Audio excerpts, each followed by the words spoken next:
Saludos amigos y bienvenidos a este episodio número 65 del podcast Las Cosas Como Son, que al momento de estarlo grabando acaba de ocurrir en la votación histórica en la Cámara de Representantes de los Estados Unidos para la aprobación de un proyecto de ley que consulte al pueblo de Puerto Rico sobre su futuro político. Antes de empezar a analizar el proceso y lo que contiene el proyecto finalmente, al cual se llegó a un consenso apenas hace unos días y que hace apenas una semana no contaba todavía con los votos suficientes para ser considerado,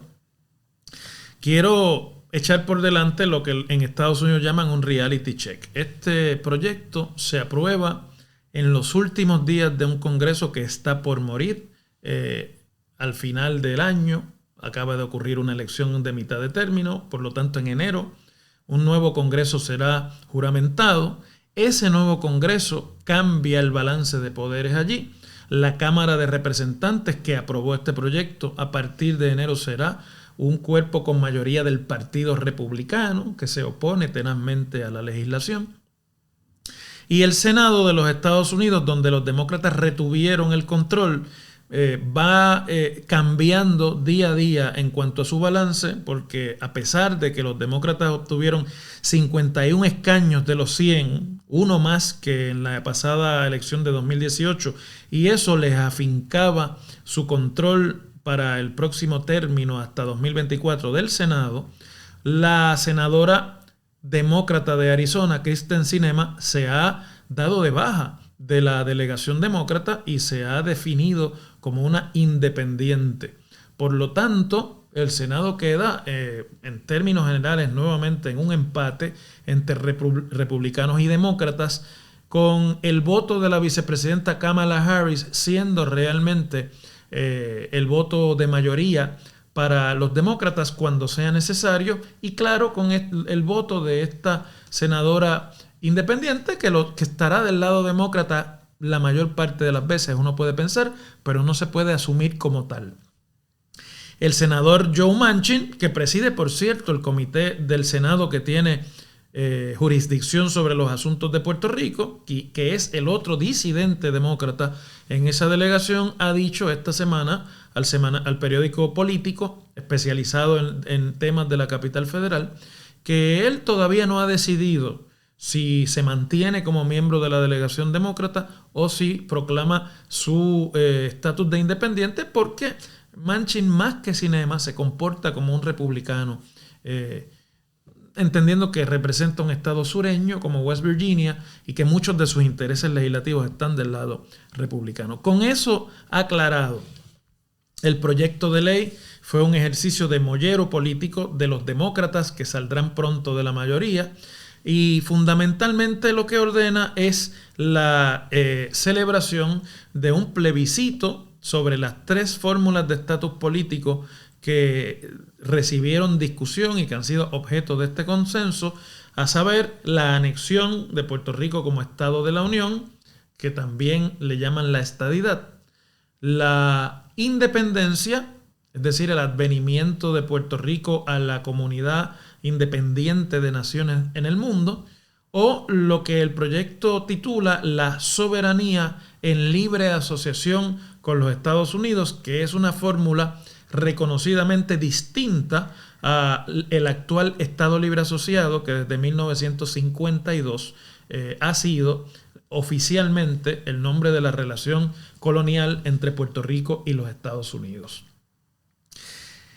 Unos cambios importantes que tuvieron que ser objeto del consenso para finalmente alcanzar los votos que permitieron la aprobación en la Cámara de Representantes es que cualquier fórmula que gane la consulta tendrá que hacerlo por mayoría. Si en la primera ronda de votaciones ninguna fórmula obtiene más del 50%, se tendrá que llevar a cabo una segunda ronda que obligará una competencia entre las fórmulas que más votos saquen en la primera y por lo tanto producirá un resultado de mayoría. Y la otra cosa es que se va a asignar dinero federal para llevar a cabo una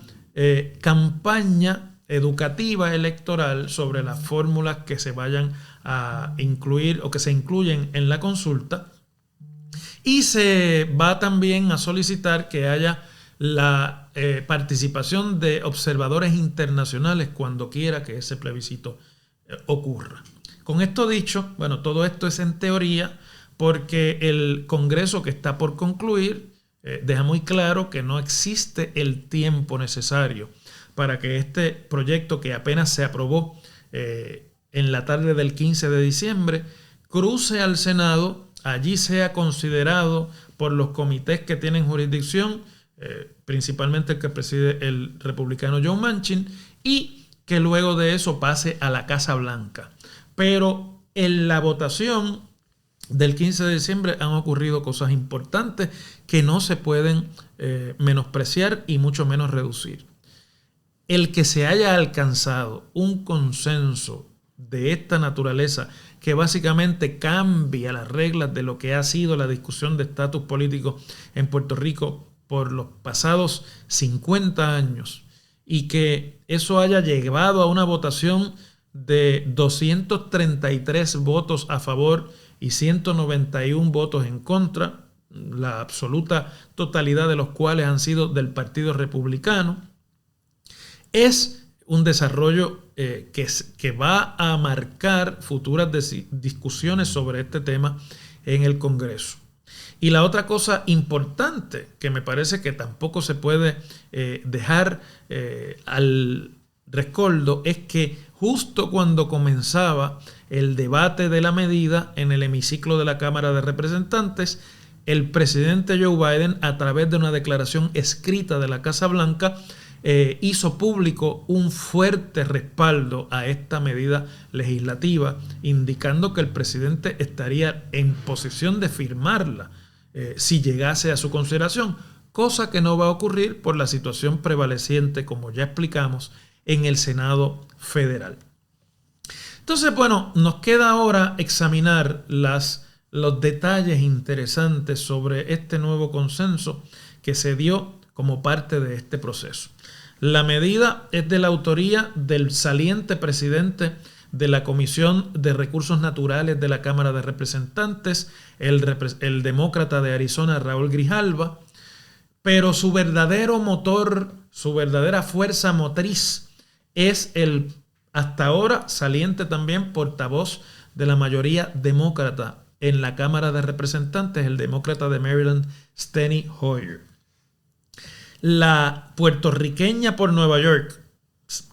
Nydia Velázquez, otrora una aliada incondicional del status quo y del Partido Popular que defiende el status quo, abandonó para siempre esa alianza y es quizá la portavoz más importante que esta medida ha tenido en el Congreso de los Estados Unidos hasta su aprobación en la Cámara de Representantes. Y fundamentalmente también, en ese sentido, queda también por determinar cuál será el papel que juegue la delegación republicana, que será mayoría en el próximo enero y a la cual pertenece o con la cual hace caucus la delegada sin voto de Puerto Rico en el Congreso, que se llama comisionada residente, la novoprogresista Jennifer González, que es autora de una de las dos piezas legislativas que dieron espacio a esta discusión y que llevó al consenso para esta nueva pieza ser aprobada. Por lo tanto, tenemos que mirar dentro de la delegación republicana, porque los republicanos van a estar en la presidencia del Comité de Recursos Naturales en el próximo término congresional, en la presidencia de la Cámara de Representantes, y es ahí, en ese caucus de ese partido, donde la comisionada residente de Puerto Rico tendrá que llevar la mayor actividad para por lo menos neutralizar la oposición tenaz que el Partido Republicano evidenció en la votación del 15 de diciembre sobre esta pieza legislativa. Déjenme hacerles además un análisis de los pocos republicanos que votaron a favor de la medida. Hubo cerca de 16 republicanos que, rompiendo la posición de su caucus, dieron su apoyo a la medida. Se trata, por ejemplo, de Don Bacon, que no regresa en el próximo Congreso. Se trata, por ejemplo, de Liz Cheney, que tampoco regresa en el próximo Congreso, y ustedes saben que ha protagonizado la controversia mayor entre los republicanos anti-Donald Trump y el presidente, y esa controversia le costó su escaño congresional. Rodney Davis, Brian Fitzpatrick, que tampoco regresa, Mayra Flores de Texas, que tampoco regresa, Andrew Garbarino, Anthony González de Ohio, Jaime Herrera Butler, Bill Huizenga, mejor dicho, de Michigan, David Joyce de Ohio, John Katko, que aunque regresa, debemos decir que es el único congresista de este grupo que ha vivido en Puerto Rico y que ha tenido siempre una posición a favor de la anexión de Puerto Rico como ex residente de la isla. Bill Posey de la Florida y María Elvira Salazar, que no es puertorriqueña, pero que creció en Puerto Rico como exiliada cubana cuando sus padres tuvieron que abandonar la isla luego de la instauración de la dictadura castrista. Por lo tanto, como muchas personas del exilio cubano en Puerto Rico, la congresista Salazar, que ahora vive en la Florida y que ha tenido un desempeño en los medios de comunicación hispanos muy conocido como mujer de noticias, es una favorecedora de la anexión de Puerto Rico desde sus tiempos de adolescencia y de juventud aquí en la isla. Lloyd Smoker y Fred Upton. La mitad de esa lista de los que he leído no regresan en el nuevo Congreso. Y es interesante cómo otros republicanos que sí regresan y que se habían mostrado un tanto más amigables hacia cualquier aprobación sobre legislación de Puerto Rico, esta vez han abandonado la causa. La congresista Elise Stefanik, que ha sustituido a Liz Cheney como jefa del caucus republicano y que había sido coautora, co-sponsor de la pieza legislativa que tanto la comisionada residente como el congresista Darren Soto, demócrata de la Florida, auspiciaron para la anexión de Puerto Rico. Ni siquiera para un plebiscito, sino para tomar como buenas las consultas que el gobierno local ha propulsado en la isla en los pasados 10 años y de ahí partir para un proceso de anexión. Pues esta congresista, que ahora ocupa y ocupará un puesto importante en el liderazgo republicano de la próxima mayoría, votó contra esta pieza legislativa y abandonó la causa. Muchos podrían decir que luego de nutrirse por mucho tiempo del dinero de donativos que simpatizantes de la causa de anexión desde Puerto Rico, miembros de la oligarquía anexionista que existe en Puerto Rico, hicieron a su campaña, cuando no le ha sido conveniente para sus intereses políticos, la congresista Stefanik abandona la causa. Y junto a ella hay que contar al congresista Bruce Westerman, republicano de Arkansas, que es el nuevo presidente entrante del Comité de Recursos Naturales, el que tendrá jurisdicción sobre Puerto Rico, que ha sido el crítico más acérrimo de la pieza legislativa y que, entre otras cosas, denunció asuntos que habían algunos demócratas antes del consenso alcanzado el jueves 15 de diciembre, expresado también como preocupaciones. La falta de audiencias públicas, la falta de una discusión amplia sobre el contenido y la definición de las fórmulas que están incluidas en el nuevo proyecto, y que ha dicho el congresista Westerman que no se puede endosar una pieza legislativa que desde su punto de vista no ha recibido la debida consideración. Los republicanos se han refugiado para ser menos antipáticos en su oposición en el tema procesal, más que en el tema sustantivo. Pero la realidad es que el Partido Republicano como partido en los Estados Unidos se opone a cualquier posibilidad legislativa que incluya el que el Congreso ofrezca una alternativa autoejecutable de anexión para Puerto Rico. Y esa es la verdadera razón para esa oposición. Hay que decir las cosas como son. En este proceso tan atropellado y tan falto de transparencia que ha llevado a cabo la mayoría demócrata del Congreso, le han provisto a los republicanos la excusa procesal perfecta. Pero hay otras razones detrás de esa oposición. De hecho, El líder republicano en el Senado, el senador republicano de Kentucky, Mitch McConnell, ha dicho repetidamente, cuando era líder de la mayoría hasta 2018, hasta 2020, y ahora, que mientras él esté en el Senado, el Partido Republicano se opondrá a la anexión de Puerto Rico y de Washington, D.C. como Estado de la Unión Americana. Por lo tanto, en el Senado, ahora que los republicanos aumentan un poco su influencia ante las bajas en la delegación demócrata que iba a ser mayoría, pues está bastante claro dónde va a ser y dónde están parados la inmensa mayoría del liderato de ese partido. En Puerto Rico, la reacción de los partidos políticos era la esperada. En el partido proanexionista, que se llama Nuevo Progresista, ha habido alegría, ha habido entusiasmo. Se ve esto como un gran logro de acercamiento hacia la posibilidad de que en el futuro esté disponible la anexión mediante consulta electoral a los puertorriqueños, aunque todo el mundo reconoce que en este momento esto morirá al concluir el año. Y más bien se ha desatado muy curiosamente una especie de peleita monga interna entre las dos figuras principales del PNP, que son el gobernador Pedro Pierluisi, afiliado al Partido Demócrata de los Estados Unidos, y la comisionada residente Jennifer González, afiliada al Partido Republicano. Cada uno de los cuales ha querido dar a entender que el mayor logro de esta consideración y este consenso es su mérito. No hay que dudar que Steny Hoyer es un gran amigo personal e íntimo del gobernador Pierluisi y que en gran medida, reaccionando a esa amistad, es que Hoyer ha tenido el interés que ha tenido y la fuerza que ha demostrado en este proceso para que se pudiese aprobar la medida. Así que eso hay que reconocerlo. Y por otro lado,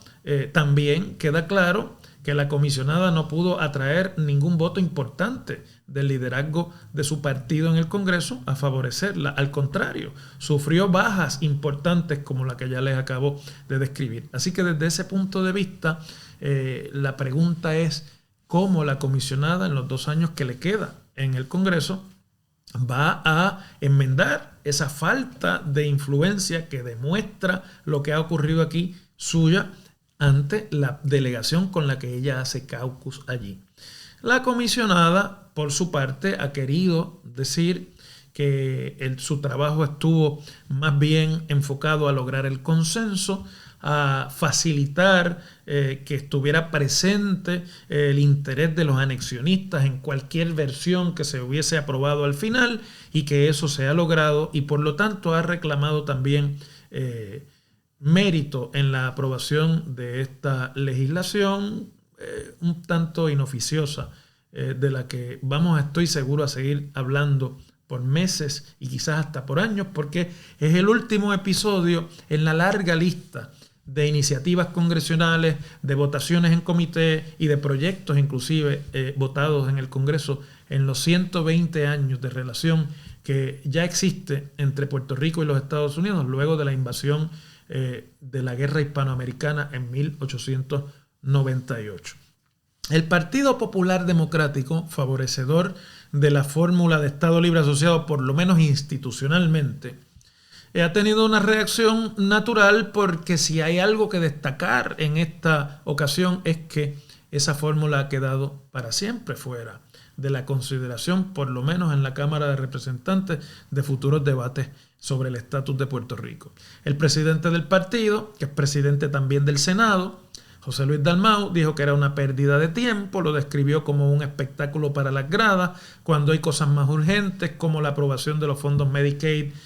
para Puerto Rico y otra serie de necesidades que la isla tiene que debieran estarse planteando en el Congreso, lo cual es una salida evidentemente lastimada, ¿no?, de un debate en el que el Partido Popular Democrático no tuvo ninguna influencia absolutamente, desplazándolo al papel de partido marginal, cosa a la que no están acostumbrados en el Partido Popular, que es el más antiguo y el partido que más tiempo ha gobernado a Puerto Rico de los actuales. El aspirante a la comisaría residente aunque no lo ha dicho oficialmente, todo el mundo sabe que lo es. Pablo José Hernández, nieto del ex gobernador y ex presidente del Partido Popular, Rafael Hernández Colón, se ha limitado a plantear que la legislación no tiene ningún efecto real, que va a morir y que esto debe plantearle al pueblo puertorriqueño si debemos seguir permitiéndole al PNP auspiciar este tipo de procesos no concluyentes con el simple hecho o con el simple propósito de ganar victorias pequeñas sobre el tema de la anexión. Pero evidentemente todos ellos saben que es el tercer strike en la cuenta de bateo para el Estado Libre Asociado como fórmula de futuro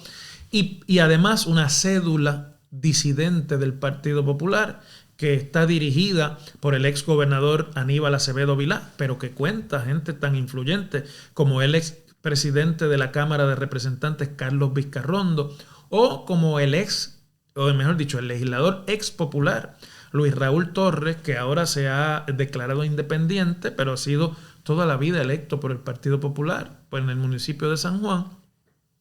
Han endosado la pieza legislativa, han hecho causa común con el lenguaje excluyente a la relación de Estado Libre Asociado y han reconocido que la actual relación que el Partido Popular defiende es una relación simplemente colonial, no presentable en sociedad en el siglo XXI, algo de lo cual recogió en su discurso durante el debate de la medida la congresista Nidia Velázquez, que ya finalmente se divorció de sus vínculos históricos con el Partido Popular y dijo que ella reconocía que la nación en la que ella nació, refiriéndose a la isla de Puerto Rico, la congresista Velázquez, que representa un distrito de Nueva York, nació en el municipio de Yabucoa, en Puerto Rico, es una colonia. Y ha sido una colonia durante toda su relación con los Estados Unidos y que un poco ella se sentía orgullosa de poder ser parte del consenso que llevó a esta pieza legislativa a ser aprobada. El grupo de disidentes populares que lidera Aníbal Acevedo Vilá, aunque todavía no se han desafiliado del Partido Popular, actúan como tal, favoreció en una expresión pública ayer las enmiendas que hoy conocemos se le hicieron al texto de la medida para lograr el consenso que consiguió los votos demócratas. De manera que están todos alineados en el mismo interés y eso plantea también un problema institucional interno que abona a la ya existente división dentro del Partido Popular Democrático. Y curiosamente, el partido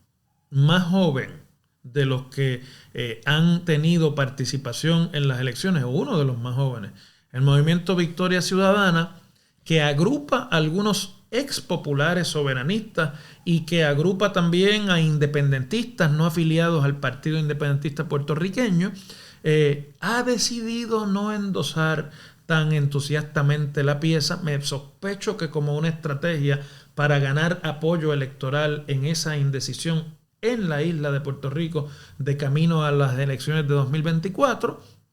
porque han hecho una expresión de que la pieza legislativa es una ganancia en cuanto no incluye el status quo como una de las fórmulas a considerarse, pero no han querido abiertamente y sin ambajes endosar la pieza legislativa porque evidentemente están esperando que algunos de esos que creen en el Estado Libre Asociado terminen en sus filas cuando el Partido Popular o si el Partido Popular sigue perdiendo el poderío electoral que tuvo, como lo ha venido perdiendo en los últimos años.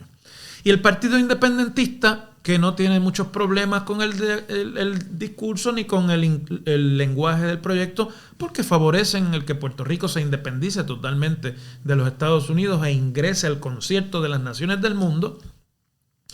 apoya el proyecto y simplemente ha expresado reparos en términos del futuro de la pieza legislativa, si es que va a tener alguno en algún otro congreso,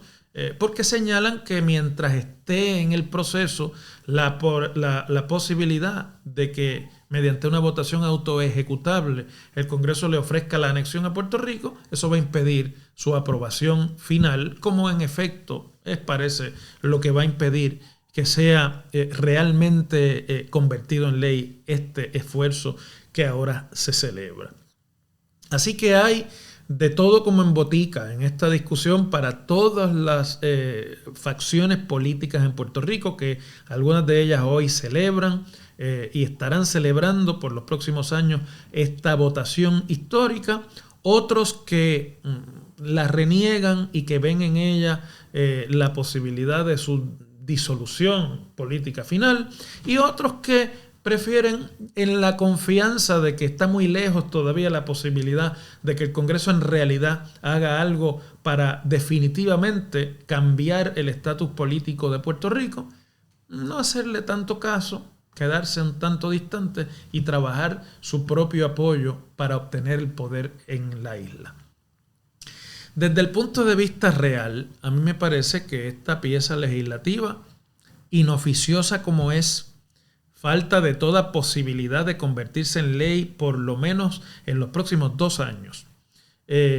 Tiene mucho también que aportar a lo que es la logística de la discusión de los temas políticos de Puerto Rico en el Congreso, y el hecho nada más de que un partido completo de mayoría, como el Partido Demócrata, haya abrazado esta discusión como una discusión de prioridad, aunque sea en los últimos días de su mayoría en la Cámara de Representantes, pues nos hace pensar que no tardará mucho el momento en el que esto se esté, no quizás dentro del contexto de esta pieza, ni de las definiciones que ella incluye, quizás con otras cosas ya más aclaradas, esto va a estar presente en la discusión política nacional de los Estados Unidos, porque desde el Partido Demócrata se ve como la posibilidad de afianzar su control, su dominio sobre el voto hispano en los Estados Unidos, y además de, por así decirlo, poner en dificultad al Partido Republicano, que por las razones que sea ha decidido abandonar una causa que es simpática para los intereses de los hispanos o de muchos grupos de hispanos. No sé si esto va a cambiar mucho el panorama electoral en los Estados Unidos, porque no olvidemos que en un estado como en la Florida, donde vive cerca ya de 1 millón de puertorriqueños que han emigrado hasta allá, el efecto de los temas de Puerto Rico, según expresados en la elección de mitad de término, no realmente hace esa conexión con la manera en la que votan los puertorriqueños. Los demócratas han abrazado el tema del estatus y de la anexión, posible anexión de Puerto Rico como Estado de la Unión. Sin embargo, los puertorriqueños han votado, los que han votado, 55% a favor del candidato republicano y hoy día gobernador reelecto de la Florida, Ron DeSantis, quien pareciese tener la mejor opción en este momento para ser candidato republicano a la presidencia, a pesar de la candidatura declarada del expresidente Donald Trump. Así que falta todavía ahí mucho trabajo y muchas brechas que cerrar. Y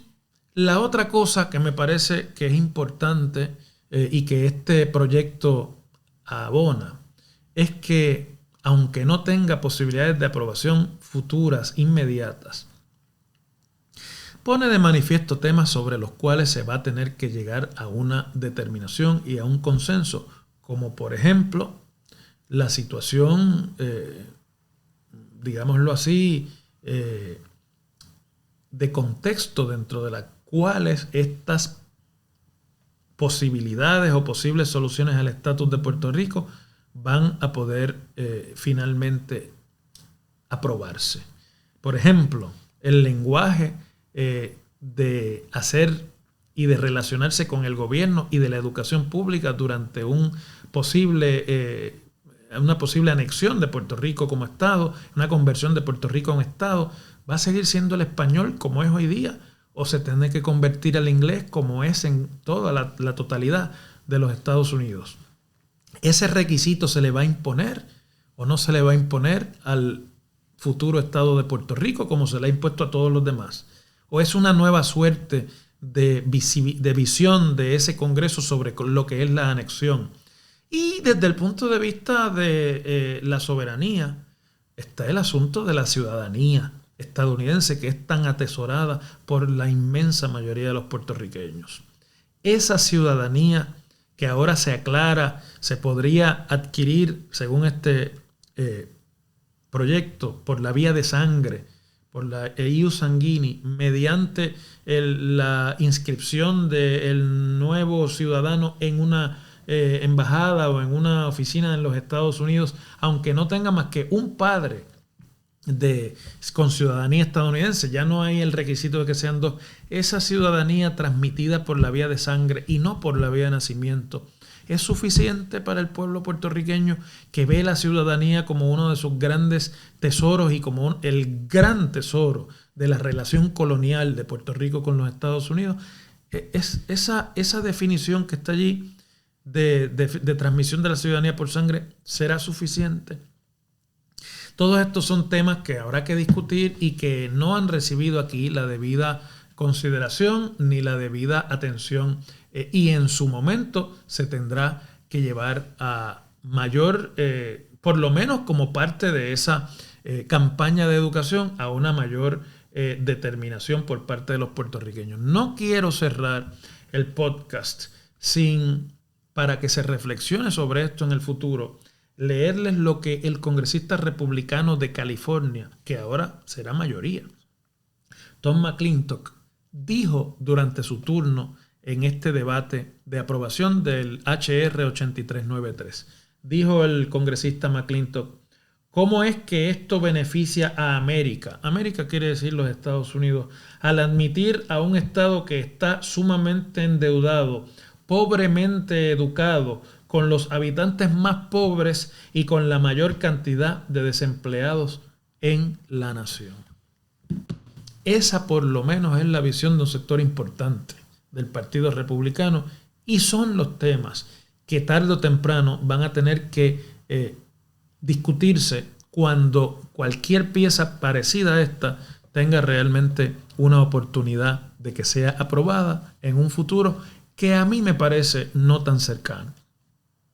Les agradezco como siempre la atención a este podcast y les invito a que se unan a los próximos episodios, que los pueden escuchar en Apple Podcasts, en Google Podcasts, en Spotify, en Amazon Music, o ver sus versiones de audio en la página de Facebook Profesor Ángel Rosa o en el canal de YouTube también Profesor Ángel Rosa. Hasta un próximo episodio. Muchas gracias.